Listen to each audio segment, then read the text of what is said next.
Hello and welcome to this podcast, which is part of a series called Inventing Embodiment. My name is Jonathan Burrows. I'm a choreographer and also a faculty member at the Centre for Dance Research at Coventry University. Last year, my colleagues at CDARE met online once a week to talk, and the conversation kept coming back to the question of how we speak about embodiment.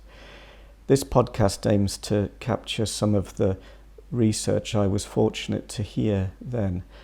My guest this morning is Emma Meehan, who is a dance scholar at CDARE. Welcome, Emma. Thanks. Maybe you could start by saying a little bit about what you're researching at the moment, which might give some context to our conversation about embodiment. So I kind of have two main projects running at the moment. One is around health and chronic pain in particular. So looking at movement practices that they may be biological, there may be kind of physiological things that are valuable about movement, but it's kind of seeing it in the wider context, like what motivates people to move, what social conditions stop people from moving or provide context for moving, and what emotions are kind of tied up with that.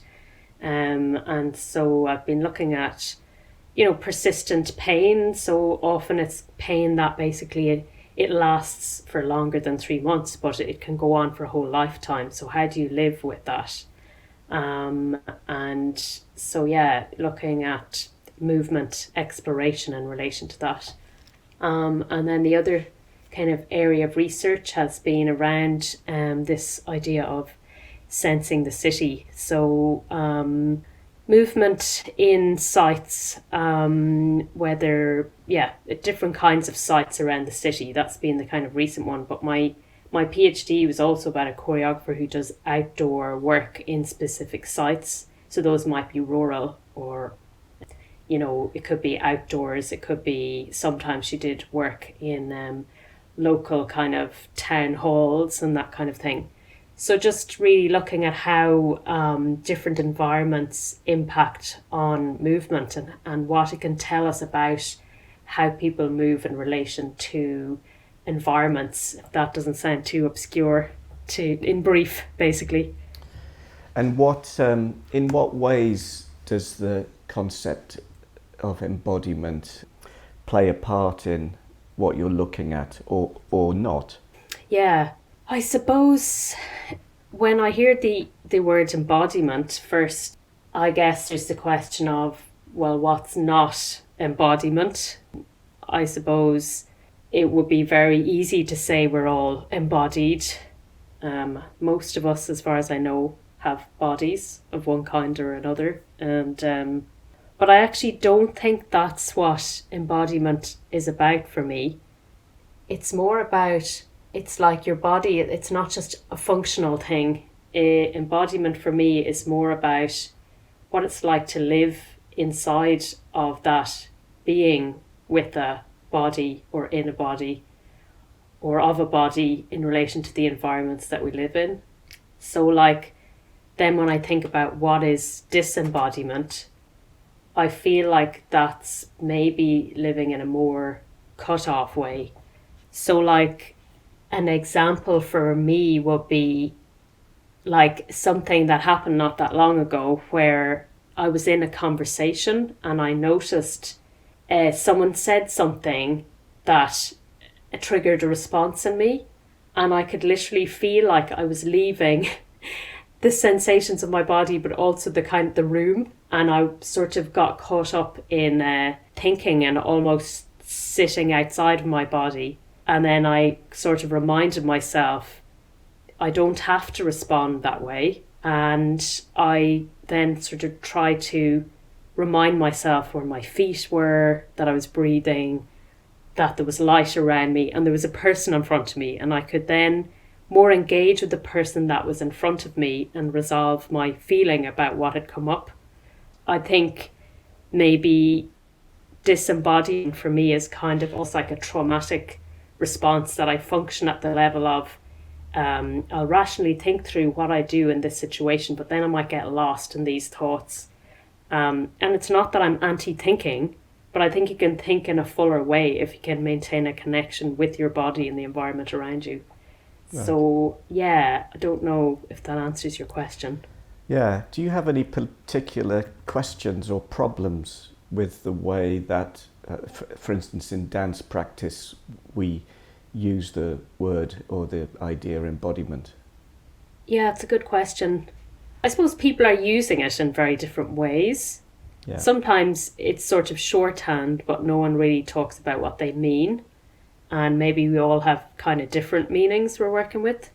And then another problem is the people who basically won't deal with the word at all because they think it's ridiculous and it doesn't mean anything anymore.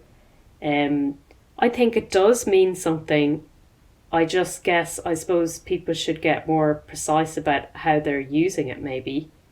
But I wouldn't like to cut it out of circulation, because I think it does describe something that's kind of very hard to pinpoint, a way of being in and living in the world in a more full way, that I think is kind of important to investigate in dance research. Like what is that? How is it functioning? And how can it change the way we think about, designing things, like designing cities, for example, valuing people's experiences as they move through spaces. Especially the kind of movement practices I've studied have helped me to live more aware of that dimension. And I think probably up to that point, before I started my PhD and started to experience these different movement practices, I think I did primarily function at a cognitive level and think out what are the options here, and then, and it was one way of living. So I think, it kind of informs everything I do, like decision making now as well. So I have a PhD student who is studying intuition, and I sort of now try to find intuitive ways of making decisions, and that's very much on a kind of visceral felt sense. And so a very, I'll go through the rational and then how I feel about something, but then I'll ask, do I have a kind of a feeling about this?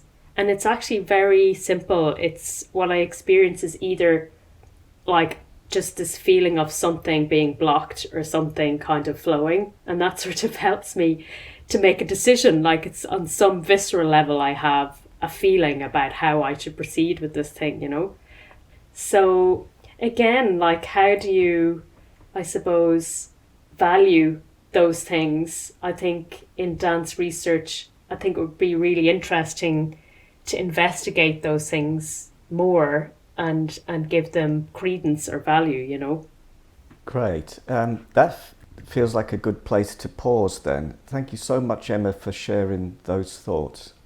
No problem. Thank you.